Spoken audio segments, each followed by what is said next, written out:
அதேமாரி மக்களை இந்த திருவண்ணாமலையில் அந்த ஜனங்களுக்காக கடவுளை வேண்டிக்காங்க, ஜெபம் பண்ணுங்க. அதேமாதிரி மக்களை அவங்களுக்கு முடிஞ்சால் உதவி செய்யுங்க. இருக்கப்பட்டவங்க ஓடி போய் உதவி செய்யலாம், மக்களை உதவி செய்யுங்க. ரெண்டாவது, சென்னையில் தண்ணி வெள்ளத்தினால ஜனங்க ரொம்ப கஷ்டப்படுறாங்க. அவங்களுக்காகவும் நீங்கள் போய் முடிஞ்ச அளவுக்கு உதவி செய்யுங்க மக்களை. அவங்களுக்கெல்லாம் உதவி ரொம்ப தேவைப்படுது இந்த நேரங்களில்.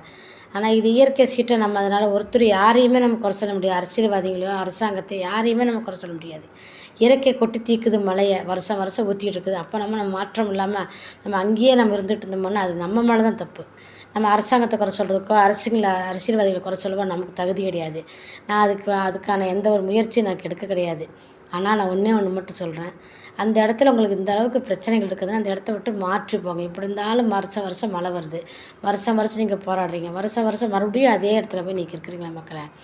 ஏன்னா தண்ணி வர இடங்களில் அதோட இடத்த நீங்கள் ஆக்கிரமிப்பு பண்ண அது விடுமா நம்மளை? மனுஷனா பயந்துட்டு ஓடி போகிறதுக்கு?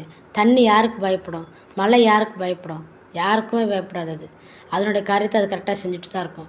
தயவுசெய்து அதுக்கு நீங்கள் தான் பயந்து விலகி ஓடணும் மொழியோ அது உங்களை பார்த்து விலகி ஓடாது. அதனால் முடிஞ்ச அளவுக்கு இந்த வெள்ளத்தில் நீங்கள் தப்பிச்சு போகணுன்னா நிச்சயமாக நீங்கள் ஏதாவது நல்ல ஏரியாக்களில் வீடு பார்த்து நீங்கள் அந்த பக்கம் போயிருங்க. அந்த இடத்த விட்டுருங்க. ஏன்னு கேட்டால் மழை பேஞ்சு தண்ணியில் வரும்போது உங்களால் பார்க்குறதுக்கு பச்சை குழந்தைங்கள வச்சுட்டு எவ்வளோ கஷ்டப்படுறீங்கன்னு எங்களுக்கு எல்லாத்துக்கும் தெரியும் மக்கள். அதனால் எங்களால் என்ன பண்ண முடியும்? நாங்கள் வீடியோ போட்டால் என் வீடியோ கூட யாரும் பார்க்க விட மாட்டேங்க. காரணம் என்னென்னு கேட்டிங்கன்னா, நான் இந்த மாதிரி வீடியோக்கள் போடுறதுனால என்னோட பார்க்குறதில்ல. அந்த சின்ன பொண்ணுங்க ஜிங்குன்னு ஆடுவாங்கன்னு சொல்லி அந்த மாதிரிலாம் வீடியோ போட்டோன்னா திருப்பி அந்த வீடியோ பார்ப்பீங்க. அப்புறம் இப்போ ஒரு டென்ட்டிங் வந்துட்டுருக்குது. என்னமோ ஒரு படத்தை வச்சுட்டு அது பாட்டுக்களை பாடிக்கிட்டு இது பண்ணிகிட்ருக்குறாங்க. அந்த மாதிரி பண்ணுன்னா என் வீடியோக்கள் பார்ப்பீங்க. தயவுசெய்து என் வீடியோக்கள் நீங்கள் பாருங்கள். நீங்கள் பார்த்தா பாருங்கள், பார்க்கலன்னா போக மக்களே. ஆனால் நான் கடவுள்கிட்ட ஒன்று வேண்டிக்கிறேன், இந்த ஏழை ஜனங்களுக்கு உதவி செய்கிற ஒவ்வொரு ஆத்துமாக்களுக்காக நம்ம எல்லோரும் சேர்ந்து ஒரு கடவுள்கிட்ட வேண்டணும். ஏன்னா அதேமாதிரி அன்றைக்கி பாருங்கள், ஒரு வீடியோ பார்க்குறேன், ஒருத்தர் ரோட்டில் போட்டு வெட்டிக்கிட்டு இருக்கிறேன். பஸ்ஸும் போகுது, அந்த பக்கம் காரும் போகுது, எல்லா ஜனங்க நின்று வேடிக்கை பார்க்குறாங்க.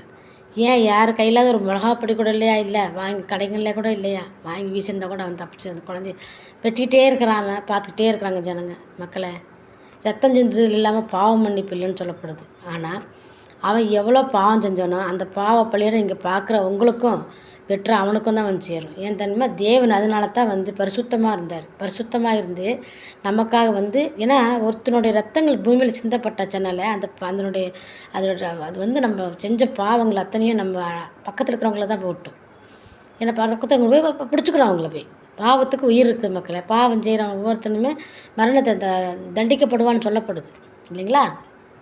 அதனால தான் தேவன் கர்த்தராகிய இயேசு கிறிஸ்து எந்த ஒரு பாவமும் செய்யாமல் தன் ரத்தத்தை நமக்காக ஊற்றி கொடுத்தாரு. அந்த ரத்தத்தினால தான் நம்ம எல்லாம் கழுவப்பட்டதுனால தான் நம்ம எல்லாமே பரிசுத்தமாக்கப்பட்டோம். ஏன்னு கேட்டிங்கன்னா, அந்த காலத்தில் பல்லுக்கு பல், கண்ணுக்கு கண், கைக்குன்னு வாங்கப்பட்டிருந்தோம். ஒருத்தர் வெட்டிட்டான்னா அவனை வெட்டிடுவான். அவன் கையை வெட்டினா இவன் கையை வெட்டுவான். அப்படி தான் பூமியில் வாழ்ந்துட்டு இருந்தாங்க. அந்த காரியம் இனி வேண்டான்னு சொல்லி தான் இவங்க என்ன பண்ணாங்க, ஒருத்தன் தலையை வெட்டிட்டான்னா ஒருத்தன் இவன் ஓடி இவன் தலையை வெட்டிடுவான். இன்னொரு வேறு எவனோ ஒருத்தன் தலையை வெட்டிடுவான். இப்படி காரியங்களை வாழ்ந்துட்டு இருந்த காலத்தில் தான் ஆண்டவர் என்ன பண்ணார், இந்த மாதிரி அக்கிரமங்கள் நடக்கக்கூடாது இனி பூமியில்.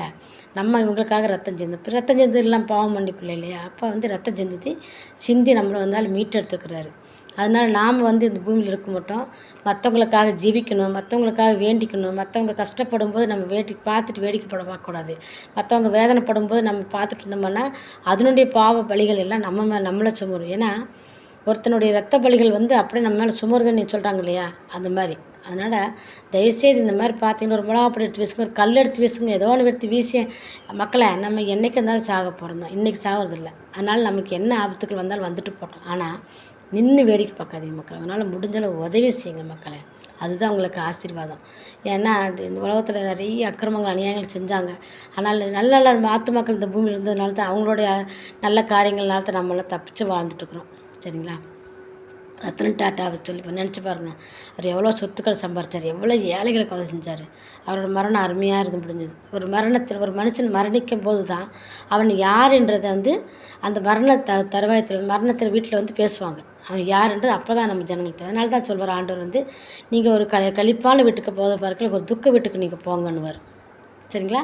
அந்த மாதிரி நிறைய சொல்லப்பட்டிருக்குது மக்களை. அதேமாதிரி நிறைய நல்லவங்களாம் அந்த பூமியில் இருந்தபோது எப்படி போனாங்க? ஒன்றும் இல்லை, நாங்கள் எங்கள் கோயம்புத்தூரில் இந்த சாந்திக்கிருச்சுன்னு சொல்லி ஒரு இடம் இருக்குது மக்களை. நம்ம போகிற வழி திருச்சி ரோட்டில் தான் இருக்குது. அது அங்கே போனீங்கன்னா வெறும் 20 தான் சாப்பாடு. அதில் எல்லா பணக்காரனு கோடீஸ்வரனும் அங்கே இருப்பாங்க.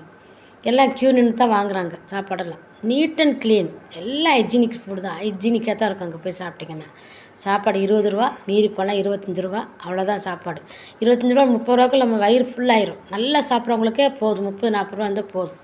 அந்த அளவுக்கு அந்த ஓனரு சாதாரணமாக உடைய போட்டு தான் அவர் சுற்றுவார். அவர் தான் ஓனர்னு யாருக்குமே தெரியாது. அங்கே வேலை செய்கிறவங்களுக்கு மட்டும்தான் தெரியும். அப்படி இருக்கிறப்ப அவர் என்ன சொன்னாருன்னா, நான் சிறந்துட்டாலும் கூட நீங்கள் என்ன பண்ணக்கூடாது, செய்கிற வேலையை நிறுத்தக்கூடாது. எப்பயும் ஓடுற மாதிரி ஓடிட்டு இருக்கணும். அழுகக்கூடாது. யாருமே என்னை குறித்து எந்த இதுவும் படக்கூடாது. நல்லபடியாக தூக்கிட்டு போய் இந்த சாதாரண தகன பலி இருக்குது அங்கேயே கொண்டு போய் போட்டுருங்கன்னு சொல்லிட்டார், புதைச்சிருங்கன்னு சொல்லிட்டார். எவ்வளோ ஒரு நல்ல மனுஷன் தெரியுங்களா. அது எங்களுக்கு அந்த பக்கம் தான் போயிட்டு வந்துட்டுருக்குறோம். ஆனால் எங்களுக்கு தெரியல. அங்கே பூ போட்டிருந்தாங்க. என்னமோ பூ போட்டிருக்காங்களே என்னமோன்னு பார்த்தா இறந்ததும் தெரியல, எடுத்ததும் தெரியல மக்களை. அந்த மாதிரி நல்ல நல்ல மனுஷங்கள்லாம் இந்த பூமியில் தான் இருக்கிறாங்க. அக்கிரமங்கள் அநியாயம் செய்கிறவனு இந்த பூமியில் தான் இருக்காங்க. முடிஞ்ச அளவுக்கு நல்லது செஞ்சுட்டு போய் சேருங்க. இந்த மாதிரி ஆத்து மக்களெல்லாம் சமாதானத்தோடும் சந்தோஷத்தோடையும் போய் சேருது. இது எவ்வளோ ஒரு பாக்கியம் நமக்கு.